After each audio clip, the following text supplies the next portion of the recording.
People are hog maxing. Unfortunately, people want that slop. We're all pigs at the trough. The slop-averse is expanding at an alarming rate every day. It's all over. It's all over. Forging allegiances. Canada's Carney visits age of the forged new allegiances to reduce U.S. dependence. China is undeniably surpassing the United States on the global stage in global commerce. It has rebuffed America and rewritten the norms of global commerce. China trying to build an economic cooperation bloc with Asian countries that unifies their currency potentially. Now, I don't know how valid that last one is because that sounds nutty. But if America's behavior could, paired up with obviously Chinese prosperity, Chinese manufacturing becoming this irreplaceable thing, if those two things combined could unite China, Korea, and Japan, I don't know what to say. Like, these are historic ops, okay? These are historic ops. If America can unite those three countries, generational ops going, let bygones be bygone. We got a pan-Asian, we have a pan-Asian movement that we're cooking up. Time to put the guns down. I don't know what the world would look like. Now, of course, it's very unlikely considering how much the current... Well, you know what? No, I don't know, man. The new prime minister of Japan is ultra-nationalist, ultra-conservative. Yeah, except do you know who the big writers of China are in Japan? It's the LDP. There are the writers.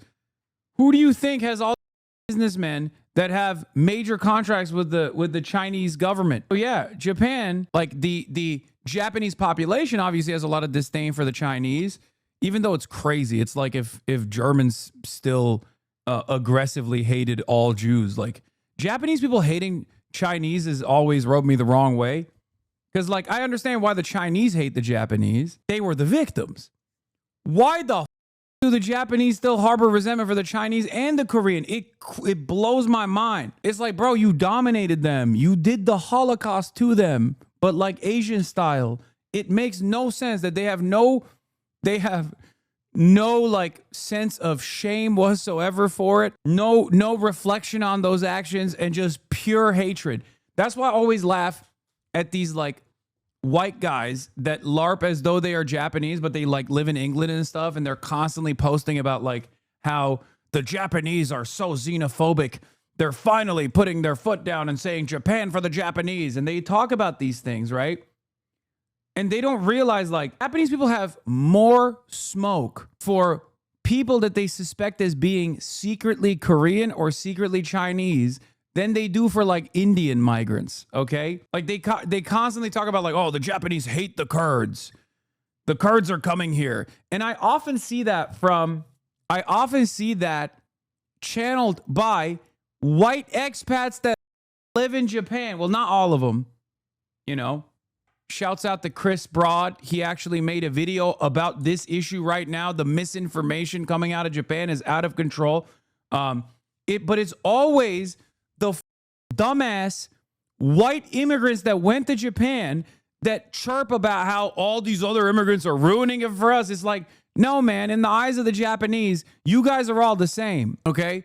Japanese people broadly look at all immigrants the same way, except for two categories that they despise at a higher level: Chinese and Koreans, okay? White, Indian, black, it doesn't matter. You're all foreigners, okay? You're all foreigners. You got the smoke too, okay? There is no like, oh, well, these guys are white foreigners. That's good. No, that doesn't exist. But if there is one higher priority of hatred for a specific class of foreigner in Japan, it is not for the Kurdish migrants that are a tiny minority. It is not for the Indian migrant workers that happen to work at, all the 7-Elevens and the Family Marts that are, that's now becoming the norm everywhere because, like, the Japanese labor force is entirely too old, okay? It is specifically for who they perceive as being secretly Chinese or secretly Korean. But you're right, it's Chinese and Korean, and now they're getting butthurt about Kurds due to woke. Oh. Yeah, we should do the Chris Broad video, honestly. Anyway, here's Chris Broad's video on this. Started receiving messages from people asking me if Japan is okay, linking a rather ominous sounding video called "What is Happening to Japan?" It wasn't just the title and thumbnail that were ominous, but the description reading, "Is Japan cooked? I've seen a lot of changes and things seem to be getting worse." In an era where I'm now being... It's so funny because it's white Westerners that move to Japan that are on the receiving end of racism or xenophobia, at least, by the Japanese, turning around and being like, oh, you know what's really up about Japan? All the other migrants. It's so insane, bro. What are you doing? You moved to one of the most xenophobic countries on the planet, okay? And then you decided to export your version of racism and xenophobia to the country. And it's this endless cycle of human centipede eating where the white racist guys go, oh my God, I went to Japan because I thought it was going to be this big, beautiful utopia comprised entirely of the Japanese that I can lord over like I'm Tom Cruise in The Last Samurai or some shit. But now there's Indians here, and then they constantly chirp about it. And then Japanese people see the chirping, and the right-wing Japanese go, oh, maybe actually we hate the Koreans and the Chinese, but maybe these guys are right too. We hate all of them, actually. You're right. But honestly, it's not. It's still, like, from what I have seen, at least, from what I've read, what I've seen from the people that I've talked to, it's still mostly hatred towards all foreigners in general, including the white guys, for the record, while also simultaneously offering additional smoke for the Korean and the Chinese. And the Filipinos too, I guess. Daily AI videos and photos that sorely misrepresent Japan from bizarre and questionable accounts. It made an almost refreshing change to be sent something produced by a human being. How do you know about Japanese Twitter usage? What do you mean, brother? I'm a massive weeb. And also, I love visiting Tokyo. Like, I am, you know, I mean, I think I'm going to be a Cinnaboo rather than a Weebo going forward. For the longest time in my life, I was a Marabou. Then I became a weeb. And I probably, in the aftermath of this Chinese trip, will become a major cinephile, a Cinnaboo. And more crucially, a creator who is one of the biggest foreign content creators living in Japan, with 1.4 million subscribers on YouTube alone and hundreds of thousands more across other social media platforms. In fact, the same video had been chopped up into half a dozen videos without dialogue and shared on Instagram and TikTok. I'm a Mexican living in Japan? What the bro, that is polar bear in Arlington, Texas territory. How the did you find yourself all the way out there, my man? There's like 8 of you in Japan total, okay? When I found out that there was like Kurdish migration into Japan, I was shocked. But that's crazy. I have friends and family here. La Raza is everywhere. Goku Sanchez. There are a ton of Mexicans here. I have not seen it. Okay? As a matter of fact, when we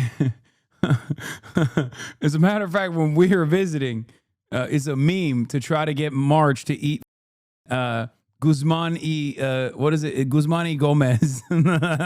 I saw a taco truck in Ulaanbaatar, Mongolia this summer. What the going to a Peru Fest this weekend in Shibuya. Not all Mexicans open restaurants. Yeah, but if there's a decent number of Mexicans, you got to have some decent Mexican food.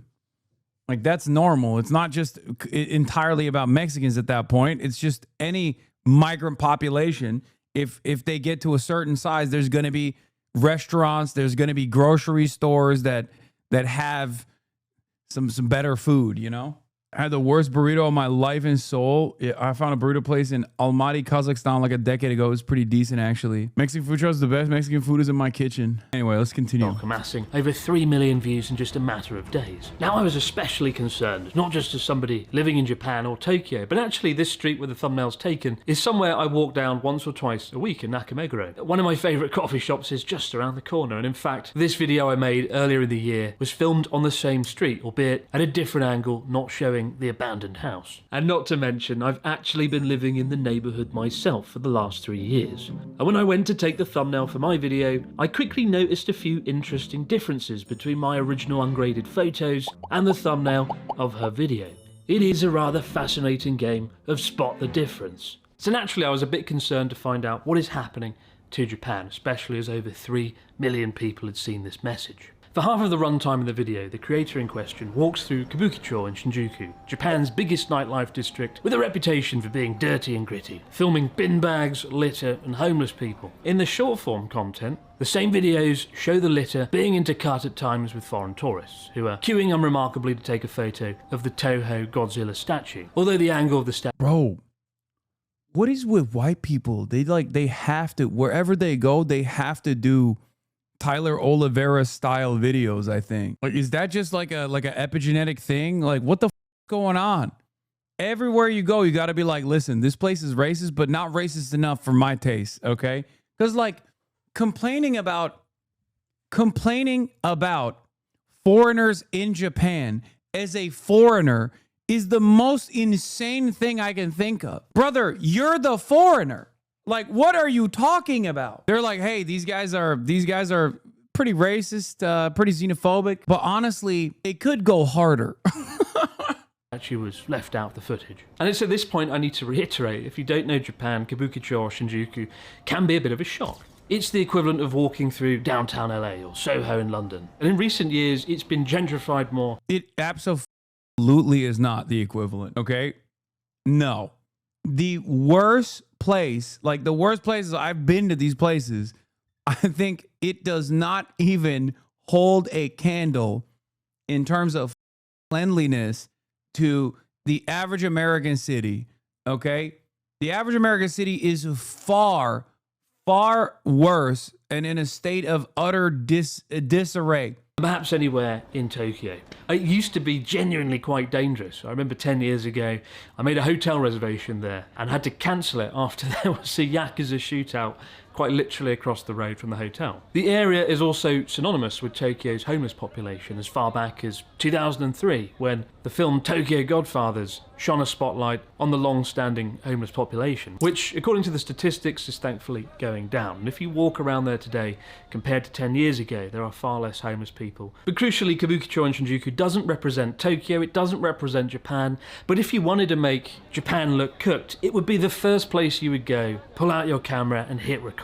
The other half of the runtime in these videos was dedicated to Nakameguro, a trendy district that's historically one of Tokyo's most artistic neighbourhoods, and with a recent history of graffiti, both artistic and just tagging, where people just spray paint their name. A few years ago, I think it was 2019, there was quite a lot of graffiti, and the local schools got together to paint over it, and then the graffiti came back again. But when Japanese TV made a video on it, interviewing locals... This dude seems like a doucher, is just me? No, Chris is the man. No, Chris is the man. No. He's actually addressing what... Chris has been living in Japan for a very long time at this point. I like Chris a lot. He's just British. That's why you guys automatically have a built-in distaste, like pre-baked distaste. No, he's great. He's actually addressing what all of the other white foreigners are doing in Japan and the misinformation that they are contributing to. Nah, man, he's American troops in Japan. Glizzard. Yeah, of course. What did I tell you guys, man? Our position on this, our position on American imperialism is not commonly shared by everyone, okay? You should remind yourself that more frequently and be excited when you meet someone who actually shares that position. At least that's the attitude that I hold, where I'm like, no one is going to agree with me on this, but when I find someone who does, I'm like, oh my God, I cherish you. You want to link up with like-minded people in a foreign land? Go to Ireland, okay? There are very few places on the planet, especially in Western Europe, that are going to share your commitment to anti-imperialism and have a pre-built understanding of colonial or imperial domination. Interestingly, they didn't intercut it with shots of Asia's biggest nightlife district and call it What is Happening to Japan. They called it Residents Express Discomfort at 37 graffiti sites found around Nakameguro Station. And maybe that's why, despite having twice the number of subscribers, they only got 100,000 views, instead of almost 500,000. Silly traditional media attempting to present news in an objective manner in 2025. And so at this point you might be thinking, okay, right, so what's happened to Japan? What happened next? Now lean in, come closer, come over. That was it. Why does the alt-right love Japan so much? Weird stuff around age of consent, fascist history, fascist adjacent contemporary politics, unlimited xenophobia, fetishization. That was literally it. In a country of 120 million. Also, alleged ethno-state? No, it is an ethno-state.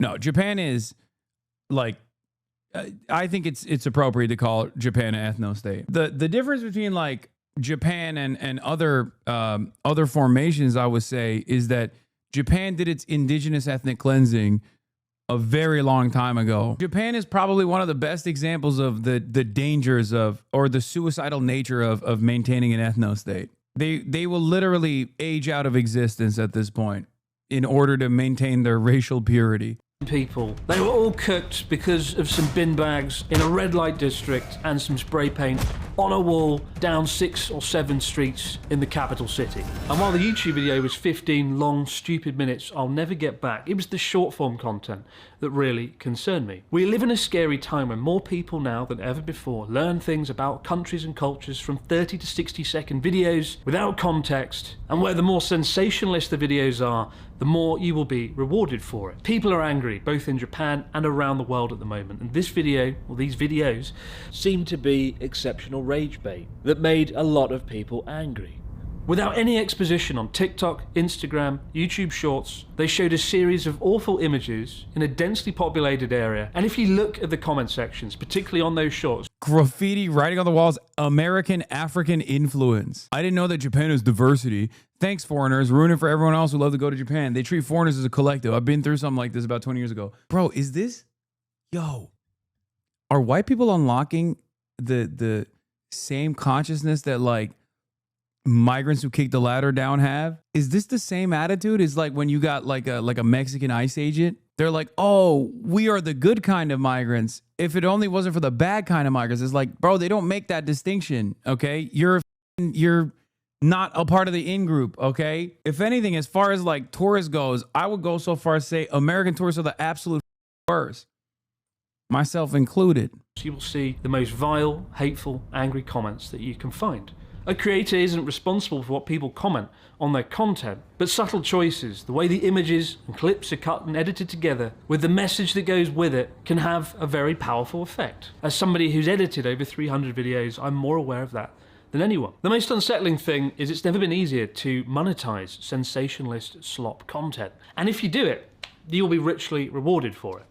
Case in point, this video, the creator pointed out, made $1,500, which is a seriously impressive amount of money for going around filming some bin bags and some spray paint in a video that would have taken a matter of hours to record. And this is one of the things that worries me the most, the monetization of slop sensationalist content. That's one thing I want to discuss a little bit later on. It's at this point I thought, look, just don't say anything.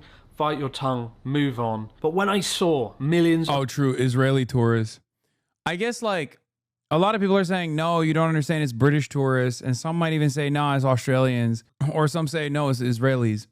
And I've realized that the mother of all evil is still England. We are all still, in some way, descendants of that. Oh, my God. Whether it be Israel or America or Australia, these are still very much British crimes upon the world. How crazy. All roads lead back to Rome. All roads lead back to England.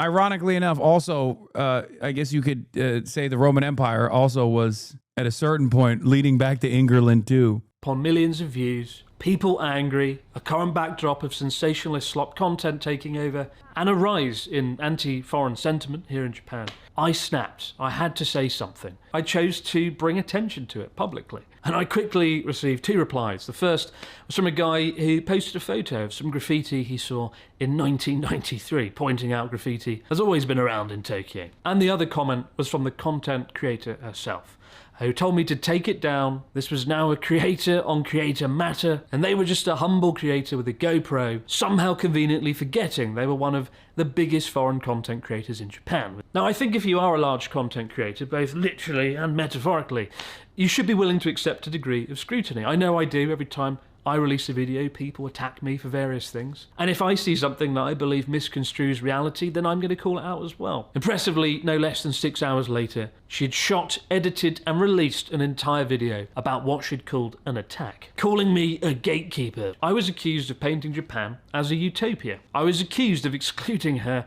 from my friendship group, somebody I've never met, never spoken to.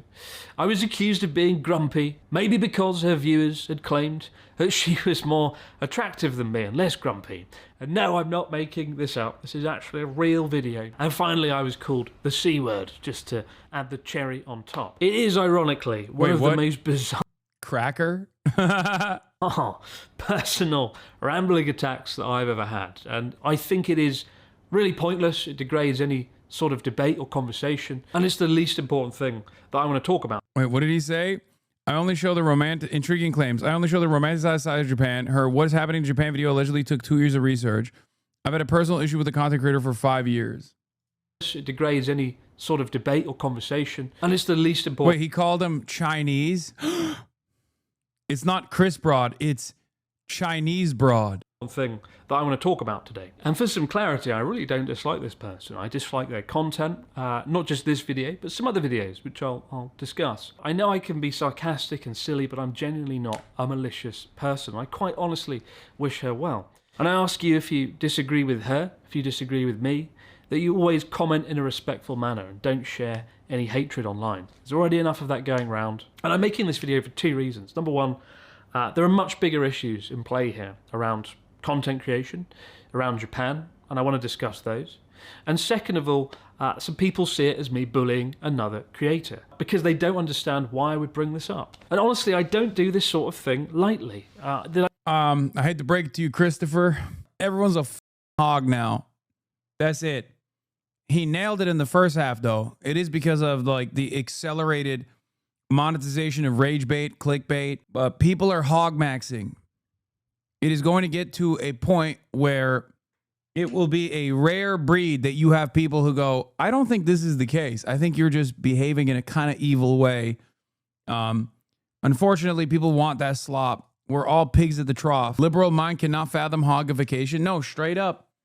Straight up. The slop-averse is expanding at an alarming rate every day. And it's all over. It's all over. It's everywhere. Stupid people want the slop. They want the rage bait that corresponds to their own personal biases that they've developed here. They want to see it everywhere else. They're like, oh, I hate Indian and African immigrants, and I'm sure they're up everything in Japan too, just like they are here. Only time I think I've ever called out a creator was Mr. Beast last year when he partnered with Logan Paul, a man who did awful things in Japan, which I had to discuss publicly on Japanese national television. I didn't enjoy making that video or the attention or scrutiny it brought me. I hate myself sometimes that I can't keep my mouth shut on certain things. But when you feel something is profoundly wrong in here, you have to talk about it. I've held my tongue previously on other content that this creator has produced. A few years ago, a friend showed me a clip of a video in which the same person walked through an economically deprived part of Tokyo filming homeless people. Oh my gosh, this is a rough area. Under the guise of showing the real Japan, filming the most vulnerable people in society and posting it online. Like, I've had Japanese friends tell me this sort of stuff. That could have been done in such a tasteful way and in such a in a much more humanizing fashion. This is actually hilarious. 4 years ago, she was in China making pro-China content before it was cool. Now she's in Japan making anti-China content when China is on the come up. She's got the worst timing, Lamau. Wait, what? Oh my God. You should know her. Her name is Oriental Pearl. Oriental Pearl? So JJ, how much money is the Chinese government paying you to do these pro-China videos? This is not in any way, shape, or form sponsored by the Chinese government. You would say that. Because if I were a spy, I certainly wouldn't be gallivanting all over the internet. That's like the last thing I would do if I was a spy. That's exactly what a spy would say. The best way to hide is to be completely visible. And it's like... You don't want the heat, Hassan? I mean, I'm pro-China, so I don't give a shit. So what's up? What happened? So she lived in China and she was pro-China, but now she lives in Japan and she's anti-China? Well, how did this happen? You seen this shit, Edward Said? Yeah. Orientalism is Orientalism is found new waves that you could fill a new book with. She Catholic, married a Japanese student. Makes them feel uncomfortable. Beyond that, it sort of portrays Japan as this magical place where there's a barrier between us, where if you speak Japanese, they will bounce around, they will scream and shout, it will cure depression. As if the entire country is one big social experiment waiting to be exploited. And I worry in an era... Okay, yeah, she is. I feel like it's the audacity of some folks to go to a whole ass different country and treat the local population of said country like they're like their own pet things is crazy. Like what is happening, bro? Look, I'm not like a epigenetic memories unlocked type of dude, but you got to have a little bit of a colonist in you to feel like this is appropriate. Like, this is crazy. It's crazy. You're just like shamelessly going into a whole ass different country and then being like, this should be all different, okay? And also the local population are my dogs. Of nuisance content creators coming to Japan doing things that are unspeakably bad. They might see this sort of content and go, wow, you get $1,500 for that. Maybe start to wave cameras around in the faces of homeless people, potentially leading to even more nuisance content. And when the cost of making such content is nothing, but the profits are extraordinary, the only real thing stopping you from doing that is morals. And as we've seen time and again with streamers in Japan, morals are often in short supply. And coupled with the fact there's rising anti-foreign sentiment in Japan, it makes me concerned and uncomfortable. So what are the real issues facing Japan? What is happening to Japan? In the last few weeks, I've been travelling around the country, filming videos. I've been to Sendai, Nagano, Nagoya, Gifu, Okinawa, and spending time with the locals out there, talking with them, hearing their concerns. I can assure you, none of them care about a fucking bin bag in Shinjuku or some spray paint on a wall in Nakameguro. The two most notable things are depopulation and a cost of living crisis. And funnily enough, this was my experience as well, talking to the Japanese Communist Party about some of the major hurdles that the Japanese society is broadly facing. while this stuff was happening, I was on an island in Okinawa interviewing the locals on how depopulation has affected their island, where once there were hundreds of people, today there are 50, and this has obviously affected island life. And quite honestly, I would much rather be editing that video than talking about this. But it will take me weeks to edit that video and do the islanders' story justice. And this takes me to the real crux of the matter, the thing that worries me the most. In the same time that it will take to produce this video, I could go out and film 50 of these videos, make a lot more money with a lot less effort. It is increasingly hard to compete when you're producing videos to a higher standard, when you have to fact check everything. The creator of this video claimed it took 50 hours to produce this video, a claim I find to be, quite frankly, baffling. I'm not sure where the 50 hours went. And you might think, well, he does sound kind of jealous now. Maybe she's right. Maybe he's just not getting the views. And I say far from it. I could go out and make this content in one afternoon in Tokyo. What I'm saying is social media platforms don't care. They don't reward accuracy. They don't reward nuance or objective reason. They reward clicks, they reward attention, they reward sensationalism. Journalistic integrity really doesn't count for much online, unfortunately, to an almost dystopian degree. Some criticisms levelled at me is that I also make sensationalist content and that I only show the nice side of Japan, the squeaky clean, rose-tinted spectacle version of the country. And to that I would say there's a big difference between sensationalist content and clickbait titles and thumbnails. I hate having to pull a stupid face. I hate my thumbnails and titles. But it is simply a matter of survival on an increasingly crowded platform that doesn't share your content unless it has a high click-through rate. And I try to make up for the stupid faces and titles by delivering content that does the subject matter justice. And the claim that Is there a way to stop the slop? No. I don't think so. If I knew if there was a way to stop the slop, I mean, I guess it's about the algorithms. Like, the algorithms favor the slop, but the slop or the algorithms are dictated by what people want to consume. So there's not really a lot that you can do about it. Like, what are you supposed to do? The algorithms are like, oh, this is what people are tuning into. And if people are getting dumber and demand more of this dumb shit, then the algorithm rewards the dumb shit. And the more people consume dumb shit, the dumber they get. Show Only the over-romanticized utopian version of Japan is simply ridiculous. Does this look romanticized? No, that's not true though. YouTube's algo is entirely forced. No, that's also not true. No, YouTube's algorithm knows, like YouTube algorithm drivers know that right-wing content drives clicks and time on the website. Okay? That's the reason why they bias it in the right-wing direction for money.